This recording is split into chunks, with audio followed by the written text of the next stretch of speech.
E, além da contenção química, muitas vezes a gente precisa lançar mão da contenção mecânica. Lembrando que não existe contenção física sem contenção química. Se eu contenho fisicamente o paciente, eu preciso medicá-lo. Mas muitas vezes eu posso medicar sem conter o paciente. As indicações. Então a gente vai conter um paciente em risco de violência. Lembrando que violência são os finalmente, é o último degrau da escala. A gente vai conter o paciente se ele ou estiver de fato violento ou se ele tiver o risco de evoluir para a violência. Falha de resposta a intervenções menos invasivas. Então, às vezes, o paciente não tem um risco de violência, mas é um paciente psicótico, é um paciente que está andando de um lado para o outro, é um paciente que está sofrendo, recusa a medicação, não aceita que você dê medicação para ele. Esse paciente está sofrendo, fazendo os outros sofrer, e ele tem um risco que não é tão grande de violência. A gente contém para poder medicar o paciente para que ele possa ficar melhor depois da medicação. Risco de fuga bastante questionável, então a gente não vai conter o paciente em risco de fuga, isso não é algo da nossa prática, a gente não costuma fazer, mas lembrando que nos hospitais psiquiátricos a gente tem uma continência muito maior, é um ambiente fechado, é um ambiente muitas vezes que o paciente ele não vai conseguir fugir, né, pelo menos não de forma fácil, diferente de um pronto atendimento clínico, que muitas vezes ele tem acesso direto à porta, ele consegue sair com uma facilidade muito maior. Então, isso é muito individual, a contenção de um paciente pelo risco de fuga. E as indicações clínicas, um paciente em risco de queda ou pacientes que não cooperam, por exemplo, pacientes que estão sacando acesso, sacando sonda, sacando qualquer dispositivo invasivo, daí então é preciso fazer uma contenção para evitar que o paciente perca esses acessos, e às vezes são idosos, às vezes são pacientes que já têm um acesso muito difícil e sacá-los seria uma tragédia ainda maior. Então, por isso, indicada essa contenção. Como é que funciona mais ou menos a contenção? Então, aqui a gente tem um paciente deitado na cama, a contenção é feita com o paciente deitado, certo? Não existe contenção na cadeira, contenção em pé. Idealmente, nós precisamos de 5 pessoas para fazer a contenção. Uma para cada membro e o quinto para a cabeça. Esses indivíduos, eles precisam agir ao mesmo tempo. Se a contenção não for feita todos ao mesmo tempo, um dos braços ou uma das pernas vai servir para agredir o outro. Então, se eu chego primeiro no braço esquerdo do paciente, mas o meu colega não chega no braço direito, o braço direito dele vai vir na minha cara, com certeza. A mesma coisa com a perna. Então, a equipe precisa estar coordenada para que todos ajam ao mesmo tempo, para que ninguém seja agredido no meio do processo. O último indivíduo ele vai ser o responsável por evitar que o paciente mexa muito a cabeça e ou agrida alguém da equipe, ou então se machuque. A partir do momento que o indivíduo estiver na maca, nós podemos fazer a contenção em 4 pontos, que seriam as 2 mãos e os 2 pés, para que o indivíduo ele tenha imobilizado esses membros, ou indivíduos que estão muito agitados, ainda assim eles conseguem se levantar, e daí pode-se fazer ou então uma contenção, uma faixa torácica, lembrando que é uma faixa torácica que esteja só impedindo que o paciente se levante. Ela não pode impedir, claro, a respiração do paciente, certo? As faixas abdominais não são mais utilizadas, o abdômen não tem nenhuma proteção, o tórax ainda tem toda a caixa torácica, as costelas, então a gente pode sim fazer essa faixa torácica se necessário, desde que ela tenha a folga para o paciente respirar. E se o paciente estiver ainda mais agitado, a gente pode fazer a contenção em 9 pontos. A gente pode ainda conter os 2 braços e as 2 coxas, caso o paciente ainda esteja bastante agressivo. Nesse caso, ele já vai estar bastante violento. A partir do momento que o paciente ele é contido, a gente precisa fazer a monitorização desse paciente. Se não houver monitor para monitorização contínua, pelo menos no minuto 30, na primeira hora, a gente precisa fazer a monitorização e depois, pelo menos, de meia hora a partir dali. O ideal é que o paciente não fique contido por mais de 1 ou 2 horas. Isso é a raridade. Então, na maioria dos pacientes, nós vamos conter os pacientes, medicar, depois de 30 minutos, 1 hora, a gente tira a contenção e a gente vê pela experiência que a imensa maioria desses pacientes, eles ficam muito mais tranquilos depois disso. Lembrar de hidratar o paciente durante esse processo, lembrar de anotar tudo em prontuário, então todas as informações sobre o motivo da contenção, como foi a contenção, se houve intercorrências, anotar sinais vitais, o garroteamento, se houver o garroteamento das mãos ou dos pés, preciso afrouxar a contenção, e esse paciente precisa necessariamente ficar observado o tempo todo. Esse paciente não pode ficar sozinho. Dentro dos hospitais de psiquiatria, por exemplo, há outros pacientes na enfermaria. Existe um quartinho para a contenção, então é um quarto voltado para isso, um quarto maior, um quarto mais espaçoso, onde é possível fazer com mais segurança as contenções necessárias, mas outros pacientes, por exemplo, não podem ter acesso a ele. Então, o paciente contido precisa ficar em observação o tempo todo. Aqui nós vamos pular a parte de como conter, que eu já expliquei para vocês no slide, e a contenção não deve ser usada por períodos prolongados. Assim que o paciente dormir, assim que ele sedar com a medicação, a gente vai tirar a contenção. A dignidade, claro, deve ser respeitada, então isso deve ser feito num local que não é um local observável a outros pacientes, deve haver um local específico para que seja feita essa contenção. Uma técnica padronizada, que eu expliquei para vocês, então todos têm que saber como é a técnica. O médico deve informar o paciente, a família, a necessidade de restrição. Muitos pacientes, eles conseguem compreender a necessidade, porque eles só vão ser medicados depois. Então, muitas vezes, quando eles estão violentos, falam, olha, não precisa mais disso. Mas só que antes disso, ele agrediu um monte de gente da equipe. A gente vai explicar para o paciente que naquele momento, ele corre o risco de ficar ainda mais violento e que a gente vai precisar fazer aquele procedimento e que depois ele vai ficar melhor. E essas restrições precisam ser colocadas em prescrição médica. É preciso que seja prescrito por um médico contenção mecânica. E durante o período que ele está lá, a gente precisa amenizar os riscos. Risco de lesão ortopédica, risco de desidratação, risco de rabdomiólise. Esses pacientes invariavelmente fazem um aumento de CPK depois da contenção. Muitas vezes é difícil até fazer o diferencial entre uma síndrome neuroléptica maligna no começo e uma rabdomiólise por contenção, porque a gente contém os pacientes, aplica haloperidol e depois de um tempo eles evoluem com uma insuficiência renal ou apresentam algum outro sintoma clínico, alteração de sinal vital, a gente vai ver a CPK está alta, a gente pensa, o que será que está acontecendo? Né? Mas existem outros fatores na síndrome neuroléptica maligna que vão dar uma peculiaridade para ela e uma diferenciação para esse indivíduo que só fez uma rabdomiólise. Na verdade, nenhuma rabdomiólise, mas uma lesão muscular que não evoluiu para algo mais grave. Risco de trombose, então esse paciente não deve ficar contido por tempo prolongado. E asfixia e, claro, a morte. A gente precisa sempre cuidar da segurança do paciente, por mais que aquele paciente estivesse violento, por mais que aquele paciente eventualmente até tivesse nos agredido.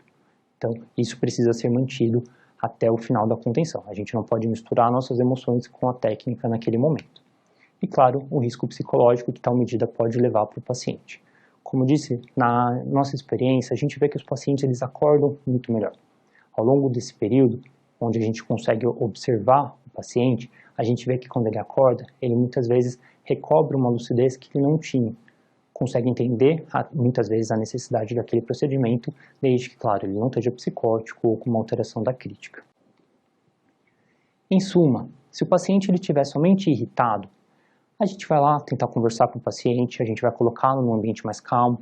Alguns indivíduos estão gritando na recepção, você não precisa passar ele na frente, mas tira ele da recepção, coloca ele num outro local para ele aguardar, onde não tem tantas pessoas olhando. A partir do momento que ele ficou inquieto, é o momento que ele não está dando conta dos próprios sentimentos, aquilo está se externalizando, ele vai precisar ser medicado. Daí, o mais indicado é uma medicação bioral. Indivíduos agressivos precisam já de uma medicação intramuscular. Indivíduos violentos ou em risco de violência, uma contenção física. Como que a gente faz, por exemplo, para convencer um indivíduo agressivo a fazer uma medicação intramuscular? Primeiro de tudo, a gente precisa de equipe. O indivíduo começou a ficar agressivo, a equipe vai se organizar e vão vir pelo menos 5, 8, às vezes 10 pessoas para a gente mostrar para o paciente que se ele persistir naquele comportamento, nós vamos precisar tomar uma atitude mais drástica. Mais drásticas, entenda-se, contenção física. Somente uma pessoa conversa diretamente com o paciente. Geralmente ou é o enfermeiro ou o médico que vai dar para o paciente duas opções. Se o paciente estiver agressivo, fala, olha, a gente está vendo que você não está bem. A partir desse momento, a gente tem duas opções. O senhor prefere tomar uma injeção, uma medicação intramuscular, ou o senhor prefere ser contido. O paciente, ele vai ter somente essas duas opções. É claro que a gente quer que ele seja somente medicado, a gente não quer conter o paciente. Mas quando a gente só dá duas escolhas para ele, a gente pretende que ele escolha aquilo que a gente quer. A mesma coisa o paciente inquieto. Tire ele da sala de espera, coloque em outro local e fala, olha, a gente precisa medicá-lo. Você prefere comprimido ou você prefere injeção? Então, a gente dá para o paciente as duas escolhas, aquela que a gente quer e outra um pouco mais grave, para que ele escolha, para que ele tenha a sensação de que está escolhendo. Isso é muito importante para o paciente. A gente precisa também ser firme. Se o paciente estiver psicótico e falar, eu quero ir embora, a gente fala, eu entendo, e você vai embora, mas não nesse momento. Primeiro você vai se acalmar, primeiro a gente vai entender o que está acontecendo, a gente vai entender por que você está aqui. Não, mas eu quero ir embora agora. Não, tá bom, você vai, mas primeiro a gente vai entender. Então, sempre concorde com o paciente, apesar de estar discordando dele. E o que eu faço depois da agitação? Vamos aí para o nosso DIE, que é o diagnóstico, por que o paciente agitou e o encaminhamento. Há causas psiquiátricas e não psiquiátricas para agitação. Dentre as causas não psiquiátricas, a gente tem, por exemplo, indivíduos que têm um TCE, indivíduos com alguma infecção no sistema nervoso central, alguma encefalopatia metabólica, por exemplo, uma insuficiência hepática ou renal, outras desordens metabólicas, como distúrbio hidroeletrolítico, por exemplo, hipóxia, indivíduos no pós-ictal que convulsionaram, ou níveis tóxicos de medicação, indivíduos, por exemplo, que fizeram uma intoxicação exógena, estão confusos e estão agitados por isso.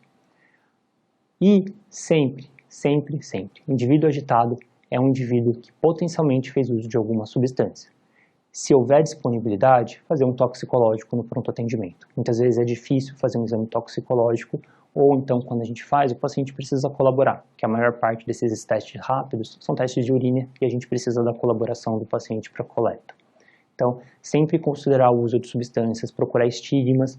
Então, procurar se o indivíduo tem um antecedente de uso de cocaína, procurar se há algum vestígio da droga nas mucosas, procurar se há indícios de que ele possa ter feito uso de drogas endovenosas, procurando nas fossas cubitais, por exemplo, a presença de marcas de seringa. Então, a gente precisa procurar outras evidências. Se o paciente está com hálito etílico, por exemplo.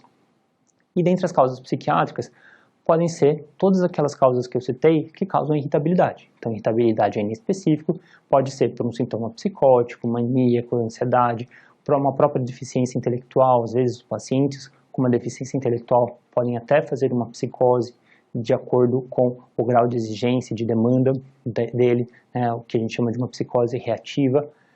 Pacientes com transtorno de conduta, que seriam os adolescentes com transtorno de personalidade antissocial, né, a partir dos 18 anos, estou falando de forma bem vaga, tá, mas de forma para que a gente entenda, né, o transtorno de personalidade antissocial na infância e adolescência a gente vai chamar de um transtorno de conduta. Não é 100% equivalente, mas é como se fosse. Transtorno explosivo intermitente ou uma agitação reativa situacional, uma separação, alguma coisa que aconteceu, algum estresse psicológico muito grande. E pacientes autistas, eles também podem fazer uma agitação importante. Quando suspeitar de uma organicidade, ou seja, quando que eu vou olhar um sintoma psiquiátrico que me aparece no pronto atendimento e suspeitar que ao invés de uma causa psiquiátrica para ele tem uma causa orgânica. Primeiro, quando esse sintoma ele começa tarde na vida, depois de 30 anos, por exemplo. Aqui a gente está falando de uma agitação grave, a gente está falando de um quadro psicótico, a gente está falando muito menos de uma depressão do que de outro transtorno mais grave que principalmente vai causar uma agitação. Então, o indivíduo começa depois dos 30 anos com um quadro psiquiátrico que já abre com agitação, que já abre com sintomas psicóticos, de início súbito. Lembrando que os transtornos psiquiátricos eles têm um início muito insidioso, dificilmente eles vão ter um início súbito. Sem antecedente pessoal de transtorno mental, ou seja, começa sem que ele tivesse tido ao longo da infância e adolescência qualquer sintoma psiquiátrico. História de doença orgânica, principalmente neurológica ou metabólica, e abuso de substâncias. Então, por isso é muito importante a história objetiva, o paciente muitas vezes vai negar. Pacientes com sintomas clínicos propriamente dito, rebaixamento de nível de consciência, sintomas cognitivos em geral. Início com alucinações visuais.